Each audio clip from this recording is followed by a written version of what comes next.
that which is in proximity to it. Maybe you think the tongue only has the ability to kill that which is in proximity. Talmud Lomar, Chetz Shachut L'shonam. Therefore, the pasuk says that the tongue is like an arrow. So ultimately, again, just like an arrow is able to travel a distance and kill, so too the tongue could travel a distance and kill. I maybe you'll say just like an arrow. How far could an arrow go? 40 or 50 amas. So maybe also the ability of the tongue to impact is also only 40 or 50 amas. Then what will say? Talmud Lomar, Shasu b'shamayim PM u'l'shonam tahalech ba'aretz. So we'll say, therefore, the pasuk telling us that the impact of the tongue could be felt across the world. So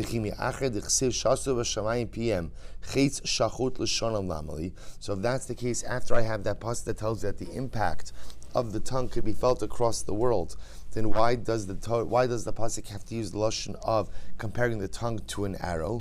To which the Gemara says, "Kamash malon dekatel kechetz," to teach me that the tongue has the ability to kill just like an arrow. So if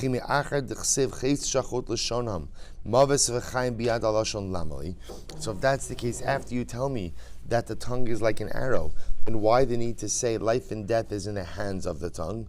As Rava has taught me, Rava, I will say such a profound Gemara. He who wants life could find it with his tongue. That ultimately Rashi says Yasok b'Torah, right? The tongue, the mouth could provide life if you use it to learn Torah, and the mouth could provide death as well. Rashi says over here, ultimately through lashon hara. Heichidami lashon bisha. Rabbi say, what's an example of lashon hara? A very. So I will say. So therefore, again, so now the Gemara takes a break for just a moment, talking about the negative impacts of lashon hara, and discusses what exactly is lashon hara. To which the Gemara says, Rava Amar Kigon da Amar Ika Nura Be Planya. An example of lashon hara would be if I say there's a fire burning in Ruvain's house. Not Ruvain's house is burning down. The fire over here is a reference to Ruvain's oven, right? Ruvain's oven is on. There's a fire in Ruvain's oven. Amalei Abaye. My covered. Why is that lashon hara? Giluye milsa ba'almahu demape. Right? Giluye milsa ba'almahu. All I'm doing is simply relaying a piece of information. There's no lashon hara there. I'm stating a fact. There's a fire burning in Ruvain's house. Ela demafik b'lashon bisha.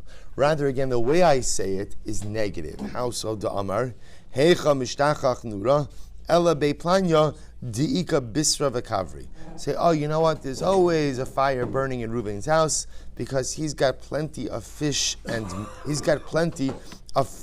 meat. So I say, interestingly enough, what the Gemara is saying over here is like this. What I'm really saying is, you could be saying a couple of things. Either Reuven is very wealthy, Reuven's always eating.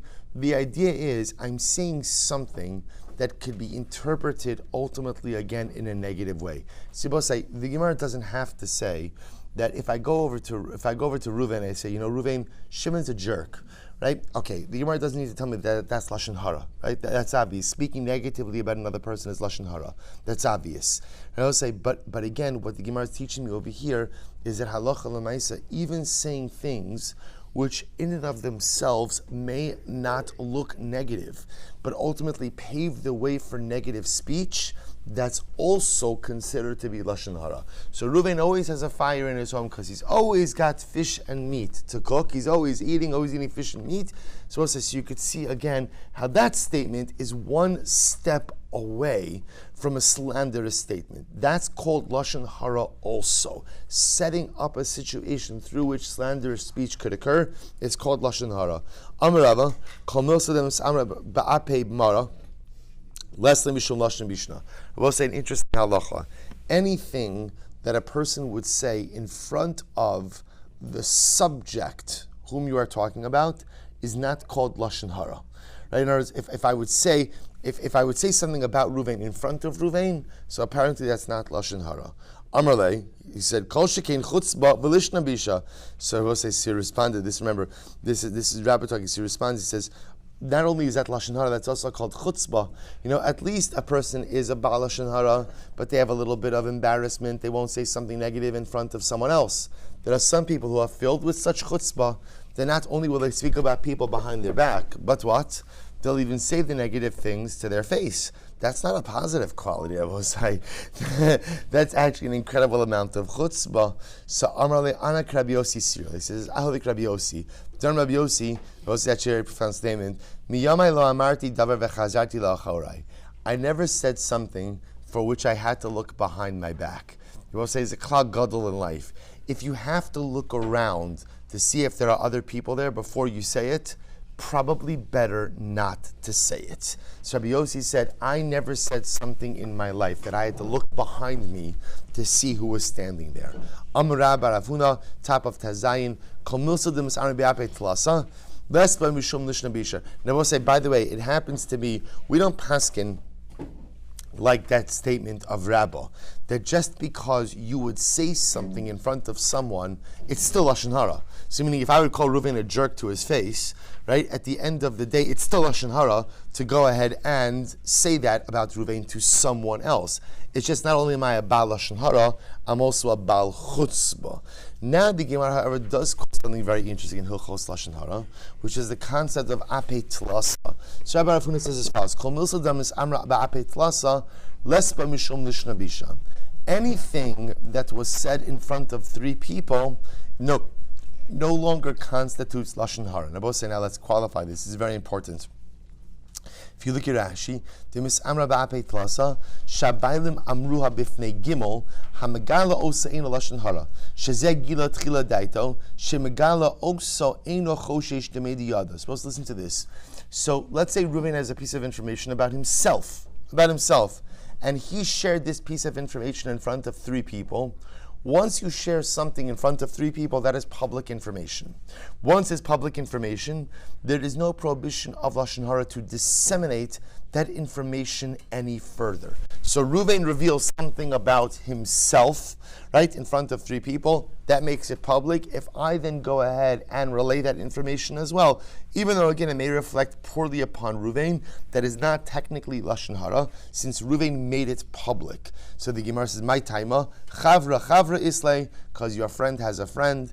The chavra chavra islay, and your friend's friend has a friend. In other words, once you say it in front of three people, it's front page news. And once it's known, therefore by that, and again, since Reuven willingly shared this, at the end of the day, it does not constitute Lashon Hara. Kias Rav Dimi Amar, Mai Dichsiv, Mevarich Re'eh B'Kol Gadol, B'Boker Ashkeim, Klala Techashevlo. We'll say, what's the meaning of this pasuk in Mishlei? Right? You bless your friend in a great voice in the morning, right, or early morning, klala techashevlo, it will be counted for him as a curse. What does that refer to? Kigon demikla leushpiza. Listen to this. This is like someone who goes and is hosted by someone. I go to my host. V'taricho kamei, and my host took very good care of me. Lemachar nafig yaseh b'shuka. The next day I go out into the marketplace. V'amar rachmana nevarche leplanya. And I'm talking to my friends and I say, Reuven was such an incredible host. L'shparach hu should bless Reuven. Dahachi tarach kamai. You should see his hospitality, right? Everything he did for me, all the food, all the lodging, all the this. V'shaminan inshi, people will hear about this. Va'azlin va'ansin lei. People will hear about this and they will go and literally take advantage of his hospitality. So we'll say, here's another incredible example. I'm complimenting Reuven.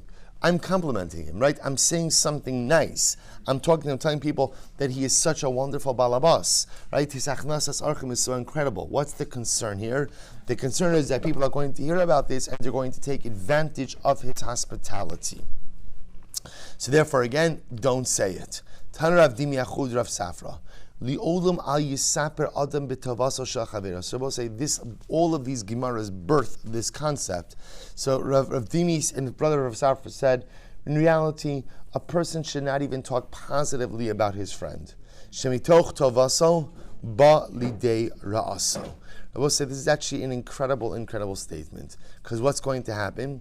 What starts out as complimentary speech very quickly dissolves into critical critique. Rashi says something amazing over here. Balidei ra'aso, shekishu mesaper betavaso yoser midai.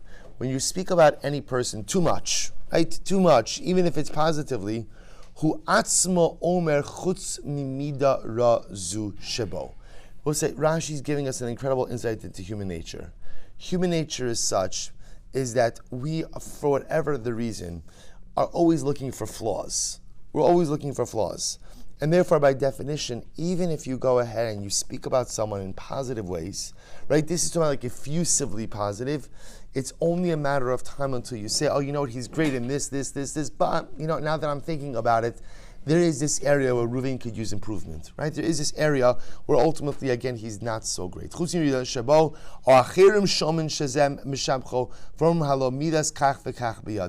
say such an incredible, we know this, is Maisim B'chol Yom, where conversations start in a generally innocuous or sometimes even praiseworthy way, and they unfortunately very quickly dissolve into something negative.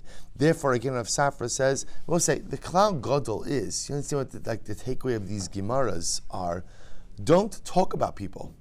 Don't talk about people. Each and every one of us, you've got your hands full with yourself, right? Worry about yourself. Other people don't really need to be the subject of your conversation, because even that which starts out in a positive way, unfortunately, very quickly dissolves into something negative. Even again, if the conversation is l'shvach, the conversation starts out in a good way with praise, unfortunately, very quickly unravels. Ikeda Amri Rav Dimi Achod Rav Safra. We'll say others have a different version of this story, where Rav Dimi, the brother of Rav Safra, Chalash, became ill. Al Rav Safra l'shaliyebe. Rav Safra came to visit his brother. Right, for Bikr Cholim. Amar lahu tisili. They kindly called Amar Rabbanon. So ultimately, again, so what happens? So Rav Dimi said to Rav Safra, you know, you should be happy for me because I've been able to fulfill all of the halachos that Chazal told us. Amar le, ha mi mekaimas li olamai yisaper adam mitavasa shechavero, shemitoch tavasa bali deginuso. Did you fulfill the dictum that says you should never even speak positively about someone, because if you start speaking positively, you'll end up speaking negatively? To which Rav Dimi responded, Amar luhu lo shmiale. You know what? I never heard that halacha. V'hava shmiale kayamte. Had I heard it, I definitely would have fulfilled it. Okay. Amar shovar nachmane Amar Rabbi Yochanan. Al shiva dvarim negoyim ban. Well, say a person gets saras as a result of 7 different averos. In other words, the commission of any one of these 7 averos ultimately results in saras. What are they? Al lashon hara, al shvichos damim, lashon hara, slander, murder, shvua, shav, false oath, gila arayos, immorality, kasas haruach, arrogance, gezel, theft, tsaras ayin, stinginess. So now the Gemara goes through each of these. Al lashon hara. How do I know that I get saras for lashon hara? D'chsev melashani b'seisira ehu. Otso asmis. We'll say this was the drasha we saw last week, right? Yesterday, right? Atzmis, ultimately, again, lashon of chalutin, mitzora muchlat, shvichos damim d'chsev, al yikares mi beis Yoav, zavu mitzora. Okay, we're not going to go through each of the psukim. Vashvu ashav d'chsev, vayomer naaman holo kach kikarim, uksiv tsaras naaman tigbak b'cha. Al gili arayos d'chsev, vayinag Hashem es par negoim, gasas ruach d'chsev, ubechazkaso gaba libo ad lahashchis vayoma b'Hashem elokav. Vatsaras zarcha b'mitzcha. Va'ala gezel theft d'chsev, so we'll say this one we'll focus on just for a moment. When it comes to theft, the pasuk says this one about tzaras habayis. The Kohen will declare the home, or will declare about tzaras on the home, upinu es habayis, and they will clear out the house. Tana hu kones mamon sheno shalo. So we'll say this lashon of the Kohen will clear out the house. The Gemara understands to mean as follows: this man brought money that was not his into his home. Yavo HaKohen v'yifazer mamono. Ultimately, let the Kohen come in and clear out the house from the theft. V'at saras ha'ayin. You get saras ultimately for stinginess. T'chsev uba asher lo habayis. Ultimately, again, and he will come to uba, and he will come to the one. We translate this is the Kohen will come to the one who owns the home. The Gemara is dashing v'tanan de Rabbi Shmuel mi shemiyuchad beiso lo. This refers to someone who keeps his home for himself. Someone who keeps his home for himself ultimately is stricken with saras. The Gemara says, "Ini, is all of this true?" Why is it that the parsha of Big Day Kuna, Kohanic clothing, is juxtaposed to the parshas of karbanos? Just like a karban is mechaper, a karban provides atonement. Af Big Day Kahuna mechaper. So to the Big Day Kuna Bosai are also mechaper. Big Day Kuna affect atonement. Ksonas mechaperes al shichus damim. So the ksonas, the tunic of the Kohen, is mechaper on murder. Dichsir Bosai, not murder committed by the Kohen. The idea is that the Big Day Kahuna are mechaper for Klal Yisrael. So the ksonas is mechaper for shlichus damim, for murder. Dichsiv vayitpalu es hakisonas badam by Yosef. Michnasai mechaper malgila rayos. The pants of the Kohen are mechaper for immorality. Dichsiv va'asalahem michnas sebad lechasos basar erva. Mitznefes, which is the turban of the Kohen. Mechaper sagasei ruach. That goes ahead and atones for arrogance. Kedetani chanina, da'amra bi chanina, yavo davar shebegova, v'chaper amaisa gavoa.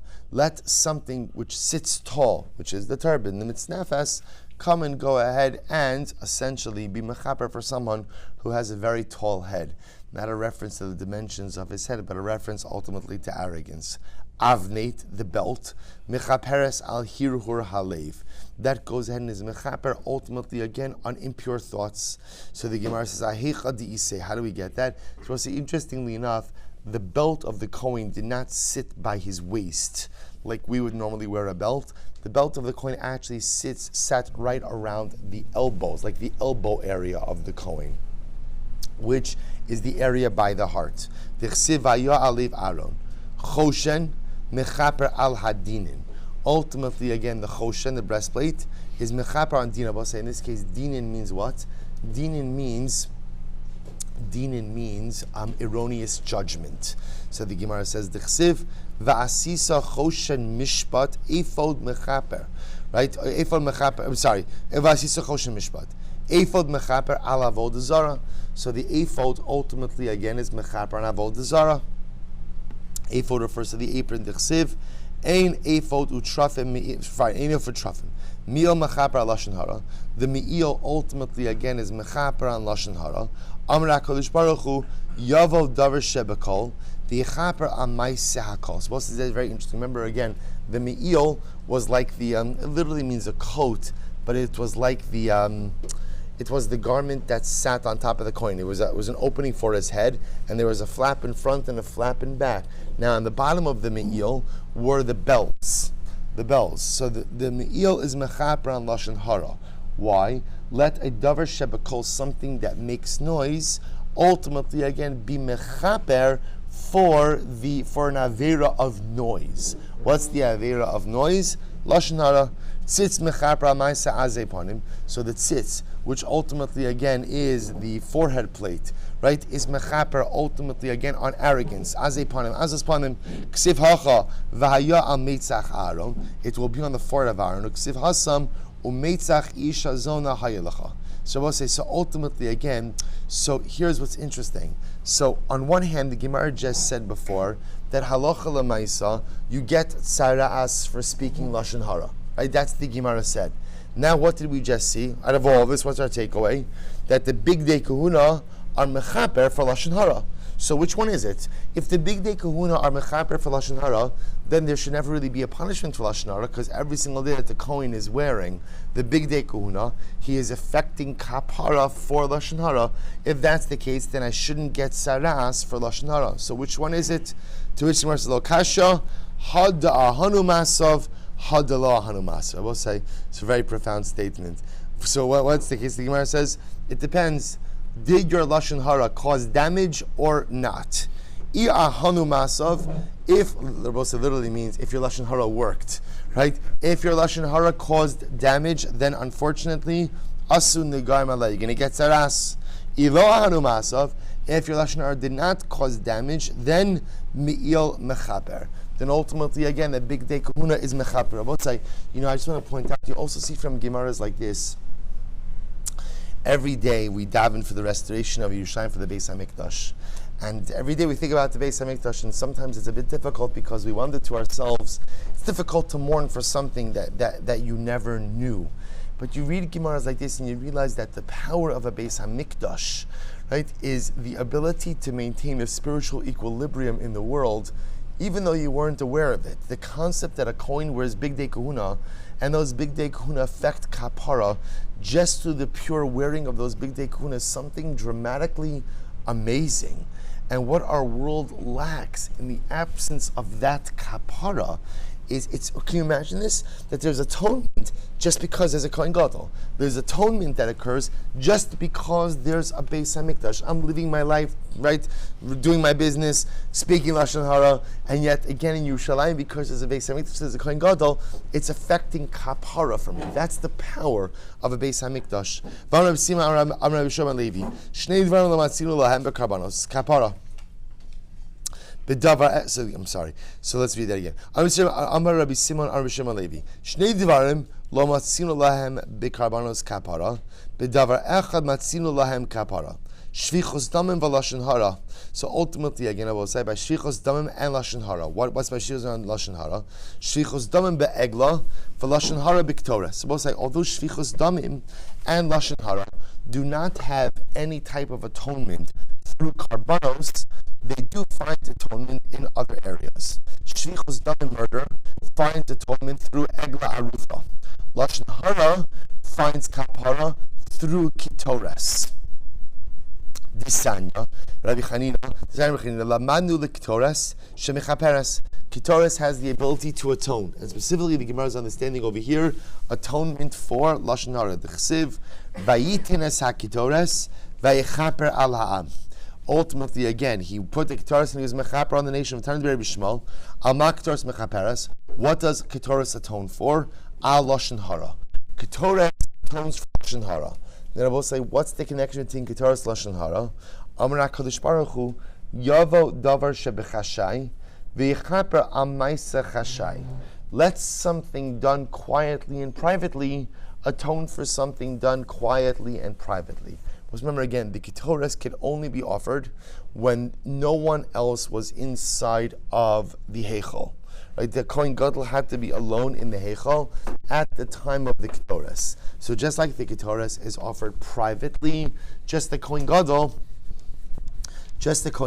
ultimately again, and just the Kohen Gadol and the Ketores. So and we'll say lashon hara more often than not is also spoken privately. So let something that is done privately be mechaper on something that is done privately. So the Gemara says, Kasha shvichos damim ashvichos damim. So Kasha. I'm sorry. So we'll say. So remember again. Here's the problem. So I don't understand. The good news is something is mechaper for lashon hara. The shaila is what is it? We just said before. The Gemara is not saying over here that it is kitores that is mechaper for lashon hara, and just before we said it was what? Big Day Kahuna that is mechaper for lashon hara. Same thing as shvichos damim. So what's going on over here? To which the Gemara says shvichos damim lo kashya had yada man katle had lo yada man katle. We'll say apparently, if you don't know who killed the person, that's when egla arufa comes in. If you know who killed the person, then Big Day Kahuna is mechaper. Says the Gemara, what? The yada man katle barktalahu.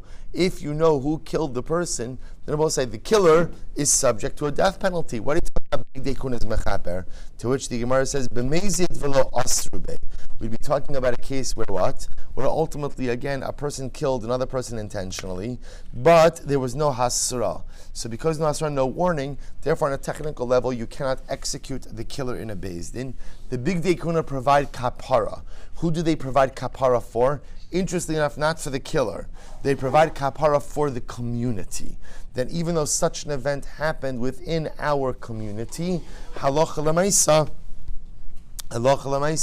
we still provide kapara for the community through Big Day Kahuna. Lashon lo kasha. So what's about lashon hara? Ha b'tzina. So if you look at Rashi, b'tzina, last Rashi, the ma'aseh chashai k'taros mechaperes. If the lashon hara was spoken privately, then halacha l'maisa, kitores is mechaper. Right? Kitores is mechaper. Right? If it happens privately, kitores is mechaper for that. On the flip side, Amud Beis, Habifar Hesya. If Ketores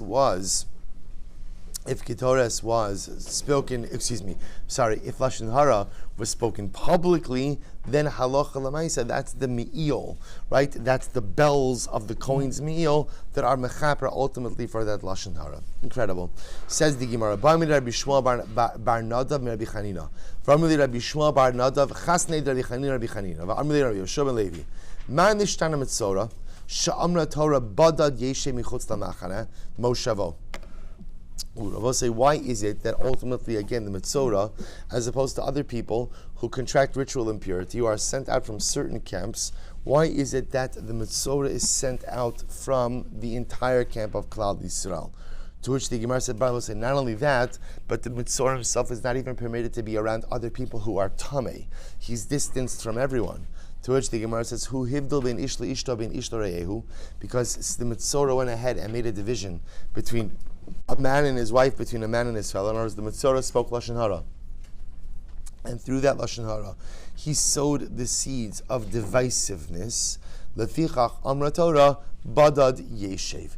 Therefore, the Torah says that what? He has to be isolated, to sit alone. So it's a midah kineged midah. He created isolation by sowing seeds of dissent amongst people. Therefore, he himself is put in isolation as well. Rabbi Yehuda ben Levi. So why is it I will say that the Mitzorah ultimately again has to bring two birds for his Tara? Amra Kodesh Baruch Hu ose mase patit lefichach amra Torah yavi karban patit. He did an avera of chirping, and therefore ultimately again he brings karbanos of chirping. Just like birds chirp incessantly, so too the Mitzorah spoke Lashon Hara, chirping incessantly, and therefore again I will say it's a midah kineged midah. Tan Rabbanan. So we'll say the Gemara now switches gears here for just a moment to speak about the mitzvah of tochacha, rebuke. Tan Rabbanan. Lo tisnas achicha b'levavecha. You shall not hate your brother in your heart. Yochol lo yakenu. Lo setrenu, lo yistrenu, velo yikhalalenu. She might have thought, therefore, you shouldn't go ahead and hate him. You shouldn't slap him, and you shouldn't curse him. In other words, I'm allowed to hate you in my heart, so I shouldn't do these things to you.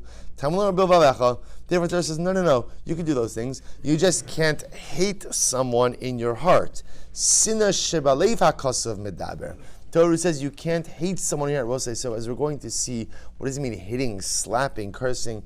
These are forms of rebuke. So we'll say, this is actually quite amazing. The Torah says you cannot harbor animosity. Whereas if you have a problem with someone, you could talk about it, you could display it, you could act on it. Obviously, we're going to discuss the parameters of this. What HaKadosh Baruch Hu says is, don't go ahead and be echad b'peh ve'echad b'leiv.